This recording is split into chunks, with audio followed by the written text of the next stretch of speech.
Bismillah ar-Rahman ar-Rahim. Assalamu alaikum. Welcome back. And it gives me great pleasure to be talking with Dr. Quraysha Sooliman. She is an activist. She's also a lecturer. And I think she is a lecturer at the very institution that we are going to be talking about this morning regarding the Jamaat Khana at the Prinshof Campus allegedly being taken away from the Muslim students. Quraysha Sooliman, assalamu alaikum. Welcome to the program. Walaikum salam wa rahmatullah and jazakallah. Thanks, Judy, for having me. And may I just correct that? It's not allegedly being taken away. It has been taken away Ooh, from the okay. Muslim students, All yes. right, fine. Just correct me again. Are you a lecturer at the very university that we're taking to task this morning? Yes, I don't lecture full time. I'm just a guest lecturer, but I am a postdoc research fellow at the Center for Mediation in Africa, which is part of the Political Sciences Department in the Faculty of Humanities at the university. So, being talking up against this action by the university regarding the rights of Muslim students at the university, is that not going to open you up to possible flack and answering for your activities in support of the Muslim students? Well, I think the good thing is that I'm not a contracted lecturer or anything like that at the university, firstly. Secondly, I think things have changed significantly since Fees Must Fall and with the new VC, Tawane Coupe, being in charge. Prior to him being there, it would have been much harder for activist academics to actually voice their concerns or to raise issues. And as we saw that during Fees Must Fall, many lecturers were intimidated, targeted, and victimized. Many good people left the University of Pretoria as a result of that as well. The bottom line is this, that one cannot be an academic in theory only, because academia and education is actually political, and it is also about being an individual, or that, well, it's ethical for in my opinion, an ethical academic is one who lives what you teach, what you practice, things like that. And being in the Department of Political Science, of course, we're always raising issues of social justice, social cohesion, unity, things like that, and building a better nation. Part of nationhood and nationalism is this cohesion and activism that leads to a better life. So we cannot simply just teach and write and not practice what it is that we're doing. And for me, since I learned that from Fees Must Fall, we have to be active in the university space. And the university space does not belong to the management. It belongs to the students. The university exists because of the students. And the university exists to support the needs and the development of the students. And so it is an important, aspect to consider always when one looks at the university as a total space. Quraysha, even as articulating all of these thoughts on activism and the rights of learners or students at universities, I kind of wonder, should we even be having this discussion 27 years into our democracy? It's ludicrous, is it not? It certainly is, Judy. But then the question is also, 27 years into this democracy, what kind of a democracy is this? And part of what I've been teaching is to question this whole notion of democracy, the way in which South Africa has transitioned. The fact of the matter is, we're not post-apartheid, we neo-apartheid. It's a continuation of apartheid-style practices. And that's why, in a way, I think it was necessary to get involved also. I don't know if you are aware of the letter that the director of facilities, Susan Adendorf, wrote to the MSA students. And if you read the content of that letter, Shocking. yes, it's actually a template from apartheid. That's what it is. The minute I saw that, and I thought to myself, oh my God, it's like I'm seeing, an apartheid template unfolding again. And so many years after Fees Must Fall as well, because we saw the apartheid police on campus, which is the old white security, how they would treat students on campus, just hit them, chase them, fabricate stories about them, as they fabricated against so many students. And University of Pretoria, in my opinion, has basically molded itself, the old management that has still continues to live in the university, has molded itself along those lines.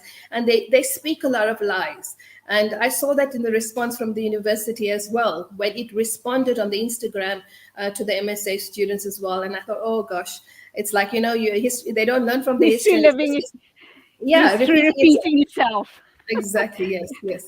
Right, Quraysha, you're going to give us context to this issue regarding the Jamaat Khana being taken away from the Muslim students. Last week, my colleague Inayat Wadi here at Salam Media spoke to Sayyid Mudassir Ali. Has anything changed since then? And then give us, more context to the actual happenings regarding the story. So I don't think anything much has changed except that they have, that's why I don't know if you followed my tweets as well, I do. and yes, and the Facebook post that I said that the university has acted the way it has acted because they believe they can and because they have the power. It is not about, excuse me, it's not about meeting the rights of the students, forget even rights, but about building a decolonial university. I mean, this talk has been since fees must fall that we're moving towards a socially cohesive society, that the university is a space for everyone to feel welcome. But Julie, if you follow the trends and if you look at what is happening, there's always, a shop front image that they put up, and then behind the scenes, what's happening is not really actually a move towards decoloniality. So it's always about just ticking the boxes and making sure you say the right things at the right place, send out the right images, etc. But in reality, the substance of the university is not changing. And that is because I don't think I'm pretty sure it's not the VC, but because there are very many elements inside of the university that's sabotaging this. Now, the context, considering that context, you can understand then what's happening at Prinshof. Prinshof is the medical campus, okay?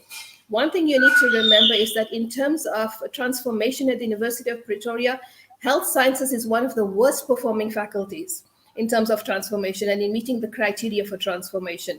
You know that in terms of the quota that it allocates, the amount of Black students that it will take in, the change in the Black academia or academics that are now brought into the university to lecture at the university, etc. Those kind of quota transformations have been in the health sciences faculty is perhaps one of the worst in terms of meeting those transformations, right? So that's already an example of how it's still sitting in the apartheid era. So the students at I'm Prinshof. shocked.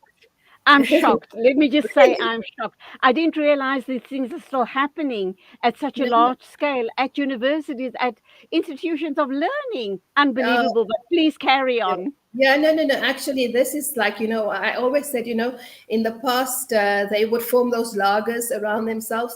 So they've created lagers in the university space as well. And it's about self-preservation now. So they will fight tooth and nail to keep spaces where they can, still continue to empower themselves and not allow anybody else in. Well, fortunately, there are certain bodies that are regulating it, and I am aware that the Health Professional Sciences Council of South Africa has actually given a very stern warning to the University of Pretoria. So some regulatory mechanisms are put in place, but let's see what happens. The context. Muslim students have been using the Jamaat Khana at Prinshof, I believe, for more than 9 years now. They have been given that space. They maintain it, they take care of it, and they have been praying in it. What happened is that I was informed by the MSA I think it was in March this year. Suddenly I received a message from one of the members for executive committee, and mashallah, the MSA this time around at Tux, I'm really proud of them, Julie. It's not a sleeping body. They're active students, they're committed, they're dedicated, they have their priorities, right up front, and they know what needs to be done, and they're actually doing it. They're putting their money where their mouth is. They're organized, and so they contacted me and said, ma'am, look at this letter. And when I looked at the communication, it was a communication from the MSA to say that a contractor contacted somebody from the MSA. A contractor contacted somebody from the MSA and said that he's been given the contract to refurbish the Jamaat Khana or to whatever it is. And he noticed that it was a prayer facility, and he was reluctant to because they told him remove the items. And this contractor who has a conscience, said he was reluctant to remove the items of prayer because he realized it was a prayer facility and wanted to inform the people who were in charge of this prayer area that this is what is happening. So the university had unilaterally already made a decision to take over this place, had not consulted the students, had not consulted the governing society body on campus, which is the MSA. Neither any of the Muslim academics or anybody in charge did not inform the MSA, took the decision, instructed the contractor, and was prepared to go ahead with the work. I believe on the basis and understanding that because it was COVID and there weren't many students on campus, nobody would notice until the work is done. But of Right. course, وَيَمْكُرُونَ وَيَمْكُرُ اللَّهُ. They plot in the plan and Allah's plan is greater. That He put Absolutely. in a man of conscience who contacted the students and made them aware of this before the actual work had started. And so when I saw this, I told the MSA, you know what, you need to speak to the alumni of Takis of UP, Muslim students who went through a similar process on the Hatfield campus, who struggled to put up the main Jamaat Khana there, the Muslim prayer facilities, and get their advice. And they did that. They consulted with the alumni, and the alumni said, no ways do you surrender that place. No ways do you give up the facility. It's yours. You fight for it. And if the university wants it, they must provide you with an alternate arrangement. Absolutely. And Absolutely. so they did all of that. Mashallah, they worked diligently. They did the communications, they did everything, but they were getting no response from the facilities. The next step was then to escalate the matter. So they contacted the vice principal, and that is Tawana Cooper. He immediately, within a few hours of receiving the communication, responded and put them in charge of the chief operating officer for facilities. He also responded very quickly and said he will investigate the matter. He came back on the 11th of April and said he understands the way in which this was handled was not correct. It was not proper. So the humility in him shows me it's a good person wanting to do something. And he said that, he's contacted other individuals to facilitate and assist the MSA. The two individuals that he mentions in his email never bothered to contact the MSA, never communicated further, and never bothered to provide an alternative. The final step is this last part where they received the communication out there. There was one or two interventions in between that, just discussions, but no formal decisions and no viable alternative was provided to the MSA. And then last, they received a letter from Ardendorf who said that, you know what, you need to vacate. If you don't vacate, we'll send the security and remove your stuff, put it in lock, and you can come and fetch it. And we cannot give you any reassurances. In other words, we cannot guarantee you an alternate place to pray. If you want to pray, book a venue. And this, to me, was the nail in the coffin. Because let me tell you, Julie, I work on campus. I have done many conferences, lectures, etc. To book a venue on campus is a nightmare, I'm especially sure. when there's examination time or if there's events happening on the campus. That's the first thing.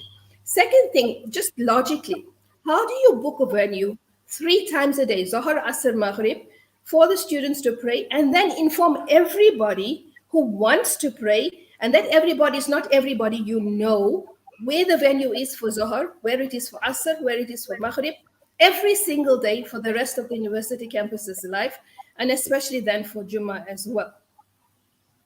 So Okay, Quraysha, we are running out of time. Let's just see how we move forward. If you don't get any resolution on this matter, are you going to go the legal route? And will that probably be the answer? Well, look, we don't want to go the legal route because we believe the university, in all of its consciousness, should recognize that this is something that needs to be met. I don't want to label it Islamophobia, although I'm sensing that it is Islamophobia because I'm seeing traces of this happening, and it's happened on the UKZN campus as well. Maybe you should interview the students there as well, Julie, and take it from them. It has happened now, same time frame, Mhm. 22 February, around about February this year, where they've wanting to take away the female prayer room from the UKZN campus, and that prayer facility has been in existence for 25 years. So the bottom line is we have asked for mediation, but if the mediation does not succeed and the university is not forthcoming in meeting the requirements, then certainly, yes, they will go the legal route. Very quickly, Quraysha, it is our constitutional right to expect that a prayer facility is provided um, comfortably enough to accommodate the amount of students at any and every campus. It is our constitutional right, is it not? I mean, it's not a great big ask. It's not going to be an earth shattering move as far as the university is concerned. It is a constitutional right to the right to prayer, right? And not only that, if the university makes a facility available for one denomination group, for example, if they have a church or a temple or some similar prayer facility for one religious group, then they have to provide the same or like for another religious group, because the University of Pretoria is not a single denomination university, neither does it call itself a Christian university. right? It is a secular institution. So if it provides for one religious group, then it must provide for the other religious groups as well. And so it Absolutely. cannot unilaterally take away one prayer facility for one group. And actually, a prayer facility that is more used than any other religious group facility that is used on campus. That is the irony of it all, and then they want to expose the students to harm by telling the students that they must go and use the prayer facility at the Hatfield campus, and that will put them at harm because if you look at the later prayers, the students in winter, the sun sets early, and the University of Pretoria has tests and exams mostly at night. So you're asking the students to leave the campus, miss lectures, go to another campus, go and pray, and come back. Everything about that letter really frustrated me and irritated the life out of me, Julie, when I It read it. sounds it sounds absolutely ridiculous. Undoubtedly, we will be talking with you in follow-up interviews to see how this matter is progressing. Du'as, inshallah, that it does get amicably resolved, but we will catch up Inshallah. with you in a later program. Salaam alaikum to you. Wa alaikum salam and jazakallah khair. Thanks, Julie, for giving us this time. Lovely talking to you and your parakeet, who was a part of the conversation in a big way. Go well. All right.